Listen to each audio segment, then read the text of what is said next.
Un sage homme disait « Mariana, dans une soirée, si tu veux danser sur la piste ou rester assise, dans les deux cas, tu seras critiquée. Alors, fais ce que tu aimes. »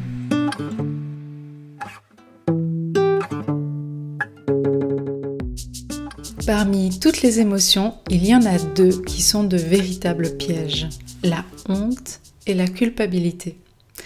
Lorsque nous nous sentons ainsi, nous rentrons dans un cercle vicieux avec peu de sorties visibles. Ces émotions nous donnent l'illusion d'être coupés de notre pouvoir créateur en nous maintenant dans une strate boueuse. Tous nos élans d'espoir, de courage semblent cachés par un voile de jugement qui ne cesse de brandir le mot « coupable, coupable, coupable ». Combien parmi nous sommes dans cette faible estime de soi, en continuant de croire le discours de la honte, en culpabilisant pour tout et n'importe quoi? Comment en sommes-nous arrivés là?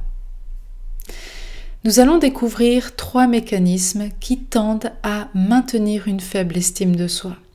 En les comprenant, nous pouvons sortir du jeu et retrouver notre pleine responsabilité. Nous avons grandi dans un système familial, religieux, scolaire ou sociétal qui a promu et qui continue de promouvoir la compétition. Un gagnant, le meilleur et les autres, tous des perdants. 2. La punition. Jugé et condamné à payer une sentence. 3. La popularité. La manipulation idéale des tendances. Tous les êtres vivants sont amour. Mais si vous prenez un enfant en le mettant dans un système compétitif, vous lui enseignez que pour qu'il soit fier de lui, donc pour qu'il s'aime, et que les autres l'aiment, il doit être dans les meilleurs ou le meilleur. Vous venez de créer l'illusion idéale que l'amour est réservé aux élus. À l'école, dans le milieu professionnel, même dans les jeux sportifs, tout est fait pour qu'il y ait un seul gagnant et des perdants. Imaginez un marathon avec des milliers de participants. Seulement un seul vainqueur récompensé et des milliers de sportifs déçus. Et oui, les 2e et les 3e de course, même s'ils sont récompensés, ils ne sont pas premiers. Heureusement encore que certains font du sport pour leur propre joie, sans chercher à se comparer, mais ils sont très rares et souvent ils ne participent pas aux courses. Une clé pour sortir de ce jeu est que vous voyez très clairement que ce n'est ni juste, ni vrai, ni réalisable de se sentir content de soi dans un système compétitif. Comment peut-on être heureux de gagner en voyant l'autre triste? Sauf si on a une vision de vie égoïste. Donc la compétition est un concept qui nous a été proposé et imposé. Mais elle n'est en rien une loi de la nature, même si on nous le fait croire encore aujourd'hui. Pour ne plus participer à la compétition, c'est de vous aimer, peu importe que vous ayez fait un résultat plus faible dans un match de tennis ou dans votre chiffre d'affaires de cette année. Vous n'êtes ni une machine ni un robot. Vous êtes une merveille organique qui est inspirée par moments plus par une voix qu'une autre. Parfois même, vos réalisations dépassent votre étonnement. Vous êtes ébloui par votre créativité et votre énergie. Et parfois, vous êtes en retrait. L'énergie est comme ralentie, tel un arbre qui se trouve en hiver, en récupération, un temps de repos. Ces moments de ralentissement ne tombent pas toujours sur vos vacances et c'est normal que vous ne puissiez pas être au top. Alors sortez du jeu de la compétition, d'abord intérieurement en prenant conscience quand vous vous comparez aux autres, puis si vous arrivez, détournez votre jugement en vous rappelant que c'est impossible de se comparer aux autres avec une vision équitable. C'est un processus qui prendra du temps, mais si vous souhaitez vraiment vous sentir heureux, de vous aimer, vous y arriverez en comprenant le mécanisme mental qui vous empêche de vous aimer. Pas les autres, c'est à vous de vous aimer, en choisissant consciemment de sortir du jeu de la compétition, pour vous reprenez la responsabilité de votre propre état d'esprit, celui qui, jusqu'à présent, faisait barrage à votre amour-propre. Fini la culpabilité de ne pas avoir réussi, où on est en perpétuelle évolution, donc nous réussissons chaque fois car les règles sont différentes. La réussite ne dépend plus d'un résultat, mais d'un état, celui de s'aimer. Allons voir maintenant le deuxième qui est la punition. Quelle aberration ce mécanisme. Si elle fonctionnait vraiment, il n'y aurait pas autant de récidives et de suicides des êtres humains ayant passé des années en prison. D'ailleurs, ceux qui s'en sortent après une condamnation sont ceux qui ont eu une prise de conscience.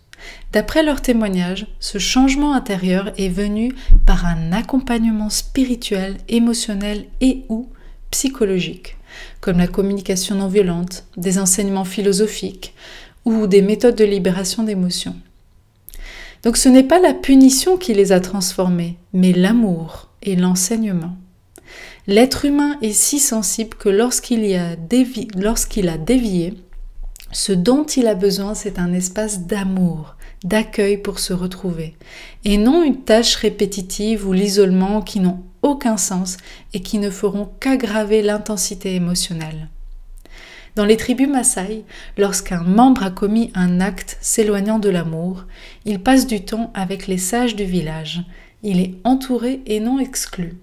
C'est lui-même qui sent s'il peut reprendre ses habitudes et non une personne extérieure qui lui donne sa bénédiction.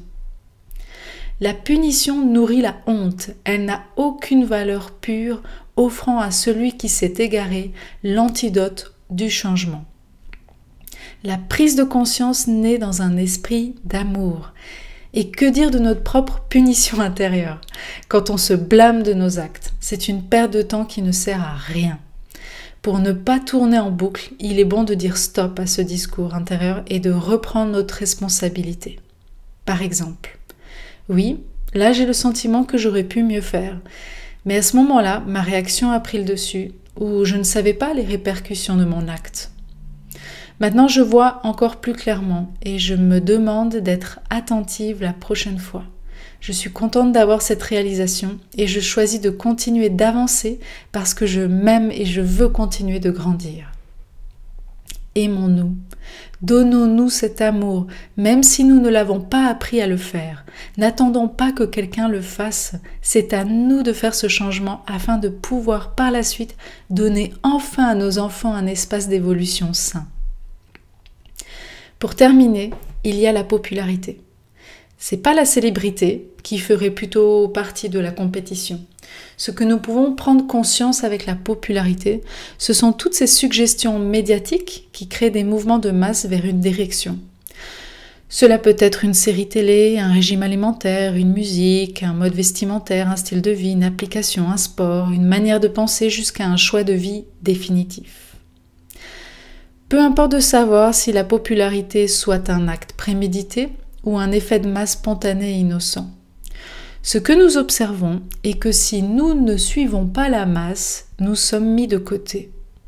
La popularité nous fait croire que la singularité et la différence est une erreur, un écart, voire une hérésie. Ne rentrons pas dans la honte et la culpabilité d'avoir des choix différents. Nous avons le droit et nous sommes libres de penser autrement. Et vice-versa. Quand nous ne nous sentons pas à l'aise de faire des choix différents que la moyenne, c'est souvent que nous donnons de l'importance au jugement des autres. C'est-à-dire que nous donnons notre pouvoir extérieur, notre pouvoir à l'extérieur. Donc c'est bon de reprendre la responsabilité, sortir de l'attente et de nous aimer dans nos choix. Un sage homme disait « Mariana, dans une soirée, si tu veux danser sur la piste ou rester assise, dans les deux cas, tu seras critiquée. Alors, fais ce que tu aimes. » La popularité n'est qu'une opinion, rien de plus. Et des opinions, il y en a des billions. Voilà pour cette canalisation de la suite de ce livre, pour la culpabilité et la responsabilité. Quel sacré paradoxe. J'espère sincèrement que ces prises de conscience de ces trois mécaniques vont vous aider et nous aider à sortir de cette habitude d'avoir la honte et la culpabilité. Je vous souhaite à tous une très belle semaine et à très bientôt. Au revoir.